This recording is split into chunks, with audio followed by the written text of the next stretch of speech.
దేశంలో రసవత్తరంగా నడుస్తున్నది ఎగ్జిట్ పోల్స్. దేశంలో కంప్లీట్ వాతావరణాన్ని కంప్లీట్గా వేడి సమ్మర్ రాకముందే ఢిల్లీ ఎగ్జిట్ పోల్స్ వాతావరణాన్ని ఘోరంగా వెంచేసింది అని చెప్పి రాజకీయ విశ్లేషకారులు మాట్లాడుకుంటున్నారు. సో ఎగ్జిట్ పోల్స్ ప్రతి ఒక్క ఛానల్ చూపుతూనే ఉన్నది. ఇన్ఫ్యాక్ట్ భారతీయ జనతా పార్టీ కైవసం చేసుకుంటుంది సరే ఢిల్లీ అని చెప్పి చెప్తున్నారు. లేదు కాదు, అరవింద్ కేజ్రీవాల్ చరిష్మా ముంగట వీళ్ళెంత వాళ్ళెంత, బట్ చర్చ కేవలం భారతీయ జనతా పార్టీ అండ్ ఆమ్ ఆద్మీ పార్టీయే అని చెప్పి మాట్లాడుతున్నారు. అయితే ఆమ్ ఆద్మీ పార్టీని మళ్ళీ ఆమ్ ఆద్మీ బొందలగడ్డల మీద పెట్టి మూలలు కొడతాడా లేదా అనేది ఒక పెద్ద ప్రశ్న. ఆ ప్రశ్నను కొంచెం మనం ఛేదించేటప్పుడు సైంటిఫిక్ డేటా అనేది డయాగ్నాస్ చేయాలా. డేటా డయాగ్నాస్ చేస్తేనే అది తెలుస్తుంది whether the data is prescriptive or predictive. So predictive data కంటే ఎక్కువ మనం డయాగ్నాస్టిక్ డేటా మీదనే బిలీవ్ చేస్తాం కాబట్టి. So let us go into the details of the exit polls of Delhi. So straight into the chitta.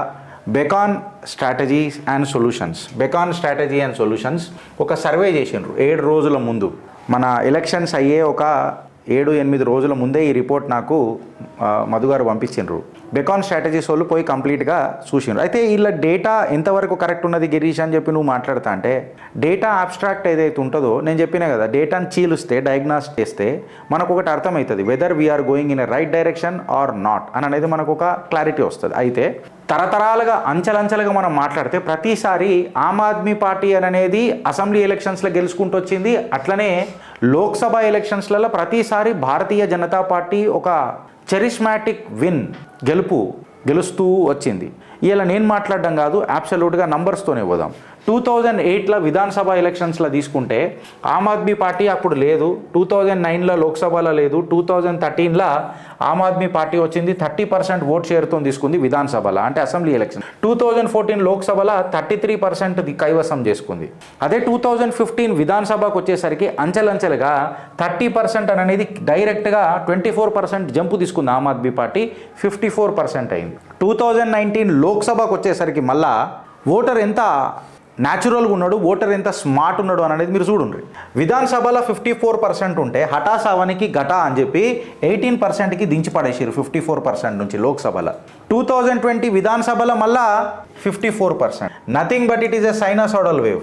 కంప్లీట్గా చెప్పాలంటే ఒక sign curve వచ్చినట్టు వచ్చింది. ఒక దగ్గర 54% వాళ్ళు అప్పుడు రిటైన్ చేసిర్రు, 2020లో రిటైన్ చేసిర్రు ఆమ్ ఆద్మీ పార్టీ. కాంగ్రెస్ గురించి మనం ఎంత తక్కువ మాట్లాడుకుంటే అంత బెటర్. ఎందుకనంటే 2018లో 40%కి షురువై అంచెలంచెలుగా 57%కి ఎదిగి షీలా దీక్షిత్ సాక్షిగా ఇలా బొందలగడ్డల మీద మూలలు ఆలే కొట్టుకున్నారు అని అంటే ఖచ్చితంగా ఆలే కొట్టుకున్నారు. ఎందుకనంటే ఇవాళ కాంగ్రెస్ పార్టీ 4%కి పరిమితమైంది.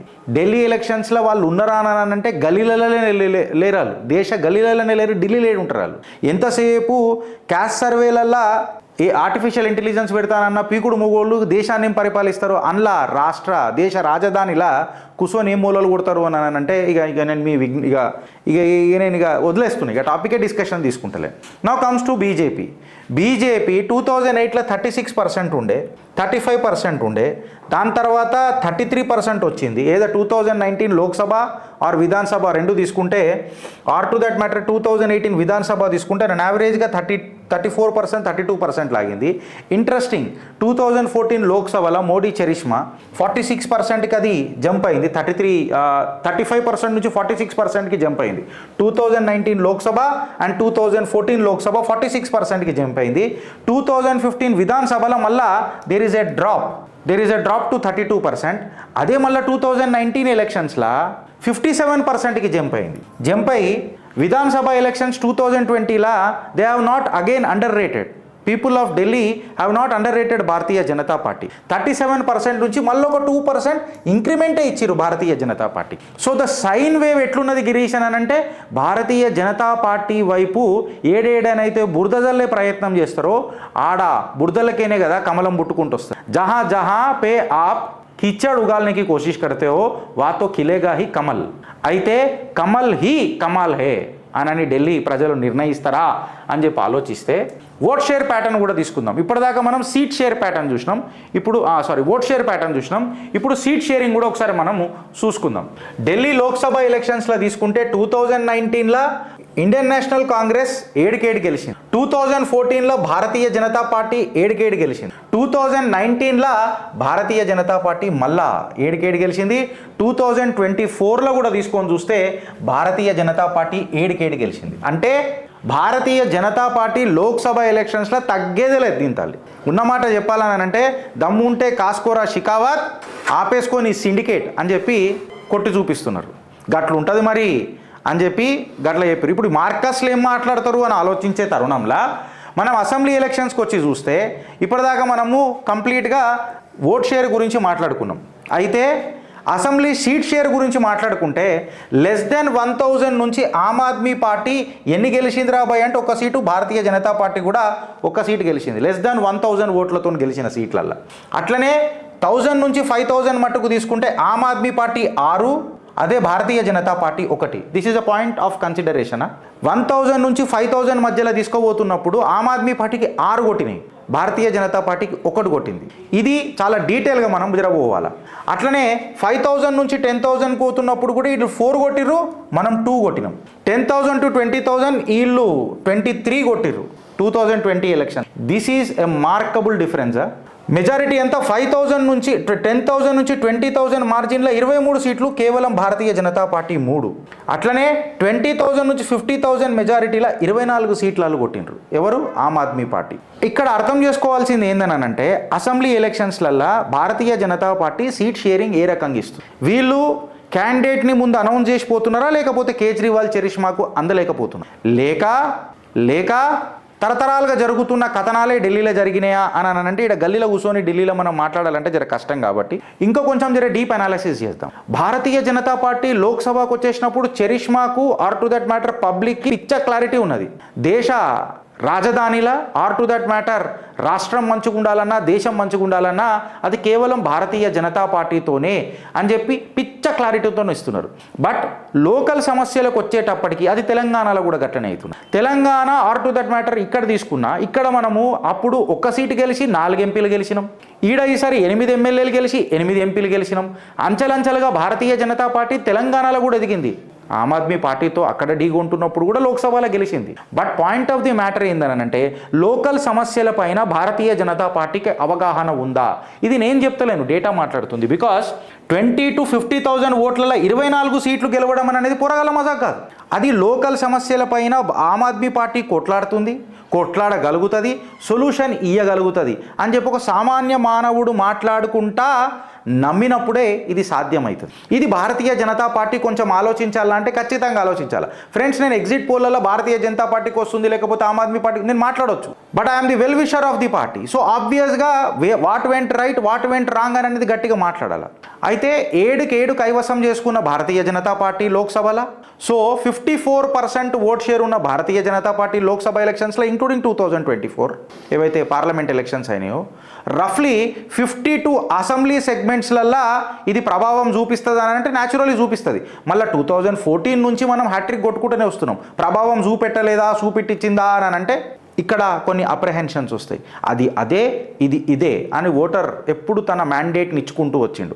అయితే దీన్ని నువ్వు ప్లస్ వేస్తావా మైనస్ వేస్తావా గిరీష్ అని అంటే నేను ఈసారి దీన్ని ప్లస్ ఎందుకు వేస్తా అని అంటే ఈసారి కాళ్ళకు బలపాలు కట్టుకొని తిరిగింది సంఘ్. హర్యానా ఎలక్షన్స్లో మనం చూసినాం, అసలు కాదు కూడదు అయిపోయింది ఈ రాష్ట్రం అని అనుకున్న దగ్గర విజయ పతాకం ఎగిరేసి వచ్చింది సంఘ్. అదే మహారాష్ట్రలో ఖేల్ ఖతం దుకాణం బంద్ అని చెప్పి భారతీయ జనతా పార్టీ అనుకొని కాంగ్రెస్ తన ఓవర్ కాన్ఫిడెంట్ నేతృత్వంలో రాహుల్ గాంధీ విచ్చలవిడిగా మాట్లాడుతున్న తరుణంలో భారతీయ జనతా పార్టీ అలా సంఘ కిందికని విజయం పుంజుకొని వచ్చేది. భారతీయ జనతా పార్టీ విజయం వెనకాల ఎవరున్నారు అని చెప్పి మాట్లాడితే వెన్నుపూస సంఘ్.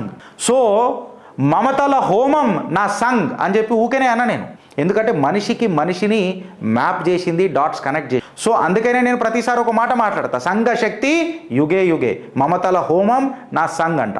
సో ఢిల్లీలో ఈ 52 అసెంబ్లీ కాన్స్టిట్యుయెన్సీలలో ఖచ్చితంగా దీని మీద ఇంపాక్ట్ క్రియేట్ చేస్తుందా అని అంటే ఖచ్చితంగా ఈసారి చేస్తుంది. బికాస్ విస్తృతంగా గల్లీలా సంఘ్ పనిచేసింది సార్. రాష్ట్రీయ స్వయం సేవకులు అగ్గి పెట్టి పడేసారు ఏడికాడికి. దాని తర్వాత ఒక 5 నుంచి 8 అసెంబ్లీ సెగ్మెంట్లలో భారతీయ జనతా పార్టీ ఒక సెట్ బ్యాక్లు ఉన్నది. ఎందుకనంటే సీట్ షేరింగ్ అనేది కరెక్ట్ కాలే, కార్యకర్తలకు పెద్దపీట వేయలే, కొంచెము అక్కడ ఏదైతే నెగిటివిటీ ఉన్న నాయకులు ఎవరైతే ఉన్నారో వాళ్లకు కొంచెము పెద్దపీట వేసింది.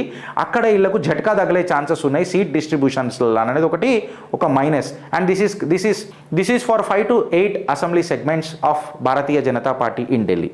When we compare with the manifesto కాడికి వస్తే భారతీయ జనతా పార్టీ కూడా ఈసారి పాపులిస్ట్ బడ్జెట్ తీసుకొచ్చింది అని అంటే ధీటైన జవాబు ఇచ్చింది. అయితే గిరీష్ మళ్ళీ సిద్ధాంతం అనేది ఒకటి ఉంటుంది కదా భారతీయ జనతా, ఫ్రీ బీజ్ అనేది నువ్వే మాట్లాడొద్దు కదా అని అంటే ముళ్ళుతోనే తీయాలి ఫ్రెండ్స్, ముళ్ళుతోనే తీయాలి.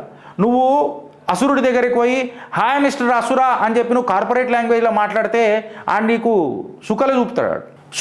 ఇప్పుడు రాహుల్ గాంధీతో ఏ గురించి మాట్లాడాలంటే నువ్వు ఏమని మాట్లాడుతావు? సో అది గట్లనే ఉంటుంది కాబట్టి ఇప్పుడు రేవంత్ అన్న పోయి డావోస్లో ఇంగ్లీష్లో మాట్లాడితే ఎట్లుంటుంది? గట్లనే ఉంటుంది. న్యూక్లియర్ చైన్ ఫియాక్షన్ నెదురుమల్లి జనార్దన్ రెడ్డి అని అన్నట్టు ఉంటుంది కదా. సో అది గట్లనే ఉంటుంది, మనం గిట్లనే ఉండాలి. పాపులిస్ట్ బడ్జెట్ వాళ్ళు పాపులిస్ట్ మేనిఫెస్టో ప్రతిసారి ముంగటికి పెట్టి వాళ్ళు గెలుస్తున్నారు గిరీష్. మళ్ళీ నువ్వు కూడా గదే పోతే మనం ఏమైందని అంటే point to be noted friends, ఇక్కడ ఏందని అంటే 300+ స్లమ్స్ పనిచేస్తాయి ఢిల్లీలో.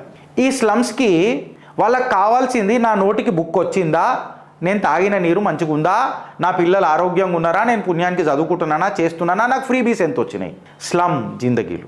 కేజ్రీవాల్ చెప్పకనే ఒక మాట చెప్పిండు. ఏమని అన్నాడు? నేనున్నన్ని రోజులు స్లమ్లు ఏడికి పోవు, వాటికి నేనే భీముడినై నిలబడతా, భీష్మ ప్రతిజ్ఞాన అన్నట్టు మాట్లాడిండు పీకుడు మొగోడు. దానికి ధీటైన జవాబు ఇల్లులు ఇచ్చిండు దేశ ప్రధాని నరేంద్ర దామోదర్ దాస్ మోదీ. అయితే ఈ స్లమ్లను ఎంతవరకు కన్విన్స్ చేయగలుగుతాము అని అనేదే ఢిల్లీ ఎలక్షన్. ఇది దిక్సూచి కావాలా, ఇది రాష్ట్రాల వారీగా దీన్ని ఒక ఎగ్జాంపుల్ తీసుకోవాలా. సో ఈ స్లమ్స్ని మనం ఎట్లా కంట్రోల్ చేస్తామని చెప్పాలా, ఇంట్లో ఉన్న చొరబాటుదారుల ఓటర్లను కూడా బయటికి తీయాలా. సో బీజేపీ మేనిఫెస్టో ఏ రకంగా క్లియర్ చేస్తుంది ఇది అని అంటే పాపులిస్ట్ బడ్జెట్ అయితే తీసుకొచ్చింది. వాళ్ళు కూడా మహిళలకు 2100 రూపాయలు ఇస్తాము అని అంటే మేము కూడా 2500 రూపాయలు ఇస్తామని చెప్పి ఇంకా 400 రూపాయలు ఎక్కువనే పెట్టి ఉల్టా ఆత్ పచ్చకడ కొట్టింది భారతీయ జనతా పార్టీ. సో నేను ఇక్కడ benefit out doubt Bharatiya Janata పార్టీకి మేనిఫెస్టోలో 2 positives 1 negative. BJP performance in slums ఎట్లుంటుంది అని అంటే అది నేను నెగటివ్ వేస్తాను. ఎందుకు అని అంటే ఇప్పటిదాకా వచ్చిన ఏదైతే ట్రెండ్ ఉన్నదో వాళ్ళు ఎప్పుడు లోక్సభ ఎలక్షన్స్లో ఆమ్ ఆద్మీ పార్టీకే, ఫ్రీ బడ్జెట్కే, ఫ్రీ బిజిలీకే, ఫ్రీ వాటర్కే మక్కువ చూపించారు. కాకపోతే లోక్సభ ఎలక్షన్స్కి వచ్చినప్పుడు వాళ్లకు ఫ్రీ దొరికింది కాబట్టి ఇప్పుడు రాష్ట్ర హితం కాబట్టి నేషనలిస్టిక్ అజెండాతో జాతీయవాదంతో ఓటేసిండు. ఎంత typical and smart mind set ఈ ఎలక్షన్ చూడు రిఫరెన్స్. మళ్ళీ డబ్బే ప్రభావం చేస్తుందా అని అంటే ఖచ్చితంగా లోక్సభ ఎలక్షన్స్లో కూడా భారతీయ జనతా పార్టీకి జట్కా పడాల్సిందే. అది పడలే. అక్కడ చరిష్మా పనిచేసింది, అక్కడ మోడీ యొక్క చరిష్మా పనిచేసింది, సంఘ్ యొక్క సిద్ధాంతం పనిచేసింది, జాతీయవాదం పనిచేసింది. వీళ్ళు ఎన్ని ఫ్రీబీలు ఇచ్చినా లోక్సభ ఎలక్షన్స్లో మాత్రం గుద్దుడు మాత్రం కమలానికే పడ్డది. సో ఈ స్లమ్స్లో ఎక్కడ పోతుంది గిరీష్? విధానసభ ఎలక్షన్స్ కాబట్టి నేను ఇది ఆప్ ఫేవర్లో వేస్తానా, భారతీయ జనతా పార్టీకి నెగిటివ్ వేస్తానంటే ఇక్కడ నేను భారతీయ జనతా పార్టీకి మైనస్ వేస్తా. So 2- and 2+. ఆప్ వెల్ఫేర్ స్కీములు తీసుకుందాం. నేను అది కట్టినా, నేను ఇది చేసిన. ఇప్పుడు మనోడు 15-20 చేసిండు ఇంప్లిమెంటేషన్ మొత్తం 10 సంవత్సరాలలో. అందులో 20 ఏవైతే ప్రవేశపెట్టిండు చూడు, అందులో 5 ఎమ్మెల్యేల జీతాలే పెంచిండు ఏవైతే ప్రవేశపెట్టిన దాంట్లో. ఇక మొహల్లా క్లినిక్ల గురించి ముద్దనే లేదు మొత్తం క్యాంపెయిన్లో. ఎడ్యుకేషన్ మీద ఇక్కడ నేను స్కూళ్ళు చూపిస్తానని మాట్లాడిన మొగోడు కేవలం Yamuna జెనోసైడ్కి పరిమితమైండు.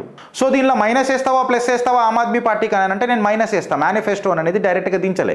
So 3+ for BJP and 2- for Aam Aadmi Party. Voters కన్ఫ్యూజన్లో ఉన్నారా అని అంటే అబ్సల్యూట్ క్లారిటీలో ఉన్నారు. ఇది న్యూట్రల్ పెడదాం. +3 for BJP and -2 for Aam Aadmi Party. ముందంజులో బీజేపీ ఉంటుంది. ఇప్పుడు భారతీయ జనతా పార్టీకి ఎవరన్నా లీడర్ ఉండేనా, చరిష్మాటిక్ లీడర్ ఉండేనా? డంకేపే చోటు పోతాం. ఆనంద రంగనాథన్ గారి ట్వీట్ నాకు గుర్తొస్తుంది. ఇక్కడ ఏందని అంటే నుపూర్ శర్మకు టికెట్ ఇచ్చినుంటే మాత్రం 1-sided ఉంటుండే కదా అంటే ఒక charisma. It is not the question of Nupur Sharma or to that matter Anand Ranganathan.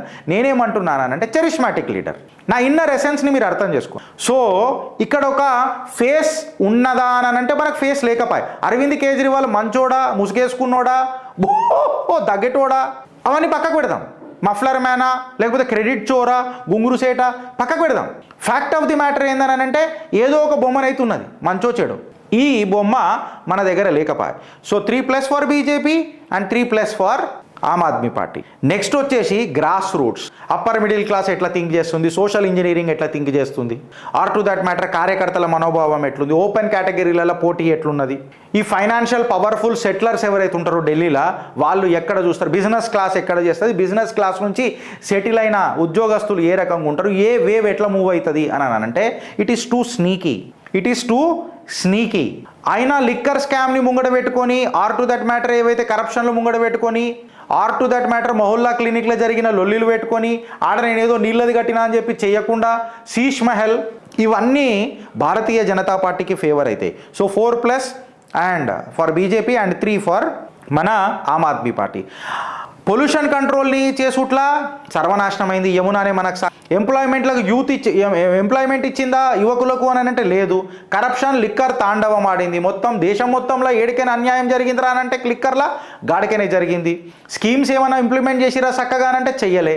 ఎంతసేపు ఏం చేసిరా అని అంటే మనోడు ఇట్లా ఐసా హోనా చాయ్యే అని అంటాడు. అంటే మనోడు కలగాడదు చాయ్యే అంతే, చేసేదేముండదు, పీకుడు మొగుడు చేసేదేముండదు.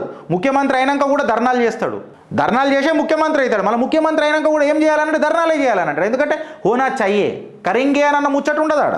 సో ఈ వేవ్ ఏదైతే ఉందో, క్రెడిట్ చోర్ వేవ్ ఏదైతే ఉన్నదో అరవింద్ కేజ్రీవాల్కి అది బెడిసి కొడుతుంది. So 5+ for BJP and 3 for Aam Aadmi party. ఇక కేజ్రీవాల్ ఎట్లా మాట్లాడతాడు, ఆయన శీష్మయ్య ఏడుదాకా వస్తుంది, ఢిల్లీ ఓటర్లని కన్విన్స్ చేయగలుగుతాడా, పాస్ట్ గోల్స్ ఏముంటాయి, ఫ్రీ బిజిలీ అనే కాడకు ఆగుతాయి ఇవంతా. ఎందుకనంటే నా ఇంటికి ఏమొస్తుంది, 300+ స్లమ్ములు ఫ్రెండ్స్. సో నా ఇంటికి ఏమొస్తుంది అని అనేది ఒక తత్వం ఒక సామాన్యుడు ఆలోచిస్తాడు. అందులో భారతీయ జనతా పార్టీని బ్యాక్ఫుట్లో పెట్టింది ఆమ్ ఆద్మీ పార్టీ. ఎట్లానంటే కొన్ని కాన్స్టిట్యుయెన్సీలల్లో మీకు బిల్లులు వచ్చినాయి కదా అంటే వీళ్ళే పంపించుంటారు, బిల్లులు వీళ్ళే పంపించుంటారు. నేను జైల్లో ఉండే కదా, నేను జైల్లో ఉన్నందుకు ఇగో ఈ మన ఎవరు భారతీయ జనతా పార్టీ చేసింది అని అన్నట్టు అంటారు.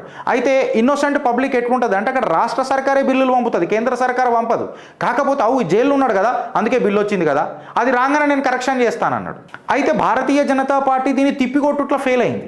ఎందుకు ఫెయిల్ అయింది అని చెప్తున్నానంటే, యమునా నీళ్ళల్లో విషం కలిపినరు, మాస్ జెనసైడ్కి ప్లాన్ చేసింది భారతీయ జనతా పార్టీ అని అరవింద్ కేజ్రీవాల్ మాట్లాడితే, అరే ఏం మాట్లాడినారా అని ఛాతి మీద కాలు పెట్టి గడ్డపార దించునుంటే అదే రోజు రాజ్యాంగబద్ధంగా అరెస్ట్ చేసి నా కొడక ఏం మాట్లాడుతున్నావు అని చెప్పినుంటే, ఇప్పటికి ఎన్నోసార్లు డిఫమేషన్ కేసులలో సారీ చెప్పిండు ఈ క్రెడిట్ చోర్ గుంగురు సేట్ అరవింద్ కేజ్రీవాల్.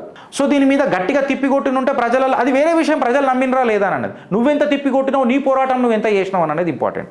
ఇక్కడ నేను ఆమ్ ఆద్మీ పార్టీకి ఇస్తా. So 5+ for BJP and 1- so 4 for Aam Aadmi party. ఇవన్నీ తీసుకొని మనము ఇట్లా కంపారిజన్ చేసి చూస్తే మహిళా మంత్లీ స్కీమ్ కింద ఆమ్ ఆద్మీ పార్టీకి ఒక గ్రీన్ ఉన్నది, దీనికి కూడా మనం ఒక ప్లస్ వేద్దాం 1, 2, 3. దాని తర్వాత ఫ్రీ బస్ ట్రాన్స్పోర్టేషన్ దగ్గర కూడా ప్లస్ మన ఆమ్ ఆద్మీ పార్టీకి ఇద్దాం. ఎయిర్ పొల్యూషన్ కంట్రోల్ దగ్గరనైతే అబ్సల్యూట్ ఇది రెడ్, ఇది ఎల్లోలో ఎందుకు వేసిరో నాకు తెలియదు, ఇది కంప్లీట్గా రెడ్ వస్తుంది. బెకాన్ స్ట్రాటజీ ఇక్కడ తప్పయింది, నేను క్లియర్ కట్గా చెప్తున్నా. ఎయిర్ పొల్యూషన్ అండ్ కంట్రోల్లో కంప్లీట్గా ఆమ్ ఆద్మీ పార్టీ ఫెయిల్ అయింది. సో 1, 2, 3 అంటే గ్రీన్ అంటే అబ్సల్యూట్గా ఆమ్ ఆద్మీ పార్టీ చేసిందని అనుకుందాం, ఎల్లో అంటే బెనిఫిట్ ఆఫ్ డౌట్ ఇద్దాం, రెడ్ అంటే అసలు నాశనం ఏం చేయలేదు. సో గ్రీన్లో 1 బెనిఫిట్ ఆఫ్ డౌట్ కూడా తీసుకుందాం, 1, 2, 3 and this is 4 and this is 5. ఇక్కడ 5 వచ్చినాయి ఏది మేనిఫెస్టో స్కీమ్ ఇంప్లిమెంటేషన్స్లలో. అదే ఎలక్షన్ స్ట్రాటజీకి ఇట్లా మనం తీసుకొని చూస్తే ఎలక్షన్ స్ట్రాటజీ అండ్ ఇంప్లిమెంటేషన్లో గ్రీన్ వేసిండు కరెక్ట్. ఎందుకంటే మాస్ జెనోసైడ్ అని చెప్పారు, మన వాళ్ళు ఏం కట్టలేకపోయినరు. సోషల్ ఇంజనీరింగ్లలో ఖచ్చితంగా రోహింగ్యాలను పంపి కూడా టికెట్లు ఇచ్చిండు ఆమ్ ఆద్మీ పార్టీలో. ఎవడు? అరవింద్ కేజ్రీవాల్ క్రెడిట్ చోర్. సో సోషల్ ఇంజనీరింగ్ చేసిండంటే మైనారిటీ అపీజ్మెంట్ అయింది. సంతుష్టీకరణ అనే మన మాటల మట్టుకే మనము ఆగిపోయినాం. ఫ్యాక్ట్ ఆఫ్ ది మ్యాటర్ ఏందని అంటే దీన్ని ముంగడికి తీసుకుపోయి గడ్డపార ఎట్లా దించినాం అంటే అక్కడ మనం ఫెయిల్ అయినాం. So benefit of doubt Aam Aadmi Party 2. Social media projection వాళ్ళకే బెనిఫిట్ ఆఫ్ డౌట్ ఉన్నది 3, 4. ఏది corner meeting, address local issues, స్లమ్ల మీద నేను ఓనియా, నేను అది చేస్తా, ఫ్రీ బిజిలీ ఇస్తా, మహిళలకు అది ఇస్తా, ఇది కేజ్రీవాల్కా గ్యారంటీ, పీకుడు గ్యారంటీ. నేను వేసుకున్నా చెడ్డ వేసుకోకపోయినా నేను మాత్రం అన్ని స్కీములు ఇంప్లిమెంట్ చేస్తా, నేను జైల్లో కూర్చున్నా జైలర్ని నేనే అవుతా. ఇట్లాంటి అడ్డమైన స్కీమ్లు అడ్డమైన మాటలు మనోడు మాట్లాడతాడు. So 1, 2, 3, 4, 5 and coordination and cadre work అలా అంటే ఎట్లనే ఉంటుంది. ఎందుకంటే మొత్తం ఎవరు ఉంటారో మనకు వాళ్ళందరికీ తెలుసు. రోహింగ్యాలు అన్నప్పుడు రిసోర్స్ యూటిలైజేషన్ 6, ఇక్కడ 6 వచ్చినాయి అవుట్ ఆఫ్ 12. సో ఇక్కడ ఒక 50% ఉన్నది అనుకుందాం, ఇక్కడ కూడా ఒక 50% ఉన్నది అనుకో, ఇక్కడ 45% ఉన్నది అనుకో, 47% అనుకో, ఇక్కడ తీసుకో. ఇప్పుడు బీజేపీకి వచ్చి చూద్దాం. బీజేపీకి వచ్చి చూస్తే ఏమైందనంటే మీకు స్ట్రాటజీ అండ్ ఇంప్లిమెంటేషన్లో మార్కేద్దాం, సోషల్ ఇంజనీరింగ్లో ఓకే వేద్దాం, టికెట్ డిస్ట్రిబ్యూషన్ పోల్ మేనేజ్మెంట్లో అయితే ఖచ్చితంగా వేయచ్చు. టికెట్ డిస్ట్రిబ్యూషన్ 5 నుంచి 8 కాన్స్టిట్యుయెన్సీలు, టోటల్ 70 కాన్స్టిట్యుయెన్సీలు, అందులో 68లో పోటీ చేస్తుంది కాబట్టి చలో దీనికి కూడా బెనిఫిట్ అవుట్ ఇవ్వచ్చు. కార్నర్ మీటింగ్లు, అడ్రసింగ్ ది లోకల్ ఇష్యూస్లో భారతీయ జనతా పార్టీ కంప్లీట్గా బ్యాక్ఫుట్ ఉన్నది. నువ్వు యమునా జెనోసైడ్ గురించి మాట్లాడలే, క్రెడిట్ చోరుగాడు మాట్లాడినప్పుడు, నువ్వు స్లమ్ల మీద ఎట్లా అట్రాక్ట్ చేస్తావు అది చేస్తావు అని అన్నప్పుడు నువ్వు మాట్లాడలే, కేవలం ప్రధానే మాట్లాడిండు, అక్కడ లోకల్ లీడర్లు మాట్లాడలే. సో ఇది లేదు, బెకాన్ స్ట్రాటజీస్తో నేను అగ్రీ అవుతున్నా. చార్జెస్ పర్ఫార్మెన్స్ ఇవ్వచ్చు, డిజిటల్ క్యాంపెయిన్ ఇవ్వచ్చు, కోఆర్డినేషన్, క్యాడర్ మొబిలైజేషన్ ఇవ్వచ్చు. ఈ క్యాడర్ మొబిలైజేషన్లో కంప్లీట్గా మళ్ళీ భారతీయ జనతా పార్టీ లేదండి. కేవలం ఇది పన్నా ప్రముఖ్ నుంచి మొదలెడితే ఎలక్షన్ దాకా నువ్వు ఖచ్చితంగా ఓట్ వేయాలా అని చెప్పి మాట్లాడిందల్లా సంఘ్. సో ఇక్కడ నేను ఎవరికి క్రెడిట్ ఇస్తా అంటే సంఘ్కి ఇస్తా. బట్ సంఘ్ మా సిద్ధాంతం కాబట్టి, సంఘ్ మమతల హోమం చేస్తుంది కాబట్టి, ఖచ్చితంగా ఇది ఫేవర్ తన మాతృత్వ సంస్థ తన బిడ్డకే చేస్తుంది కాబట్టి భారతీయ జనతా పార్టీ ఫేవర్ వేసుకో, దీనికి వేద్దాం. Resource utilisation still agree. Micro observations లేవు. ఓట్ ట్రాన్స్ఫర్ అబ్జర్వేషన్స్ ఓకే, కొంచెం మోడీ గారు చరిష్మాతో పనిచేసింది. Local manifesto on the ground absolutely zero. Confidence, hopes and feedback positive వేద్దాం. 1 2 3 4 5 6 7 8 9 and 10. సో అక్కడ మీరు 50% అంటే 6 out of 12, ఇక్కడ ఆల్మోస్ట్ ఎన్ని పాయింట్లు ఉన్నాయి, 13 పాయింట్లలో 10 పాయింట్లు కొట్టిండ్రు. సో మీరు ఇక్కడ చూసుకోండి. సో బెకాన్ వాళ్ళు ఏం చెప్తున్నారు అని అంటే అబ్సల్యూట్గా 70లా 35 ±2 అని చెప్తున్నారు. భారతీయ జనతా పార్టీ ఢిల్లీలో ఇవాళ విజయం కైవసం చేసుకుంటుందా అని అంటే ఖచ్చితంగా చేసుకుంటుంది అని చెప్పి చెప్తున్నారు. ఆమ్ ఆద్మీ పార్టీ ఢిల్లీ పల్స్లలో 7%, okay, BJP 93%, done. So Bharatiya Janata Party ఇలా ఢిల్లీ కైవసం చేసుకుంటుందా అని అంటే ముమ్మాటికి చేసుకుంటుంది. అయితే ±2 సీట్ల దగ్గర తర్జన భర్జన కావచ్చు. అయితే 50% ఏమో దాటాలనుకుంటా కదా, 50% ఏమో దాటాలనుకుంటా, 70 36 సీట్లు రావాలా. సో 33 ±2 or 33 ±3 నడుస్తుంది కాబట్టి ఒక 3 సీట్లకో 2 సీట్లకో కిరికిరి నడుస్తుంది. అది ఈజీగా గుంజి పడేస్తారు. ఎందుకంటే 8 మంది ఎమ్మెల్యేలు ఎలక్షన్లు కాకముందే క్రెడిట్ చోర్ నిడిచిపెట్టి ఇక్కడికి వచ్చి కూర్చున్నారు భారతీయ జనతా పార్టీలో. సో భారతీయ జనతా పార్టీ ఈసారి అంత లైట్గా తీసుకునేటట్టు ఏం లేదు, క్రెడిట్ చోర్కి ఖచ్చితంగా గడ్డపార దించుతుంది. సో జర మిఠాయి తినడానికి రెడీ ఉండుర్రి. 7th రిజల్ట్, 8th రిజల్ట్ వస్తున్నది ఫ్రెండ్స్. హర హర మహాదేవ్.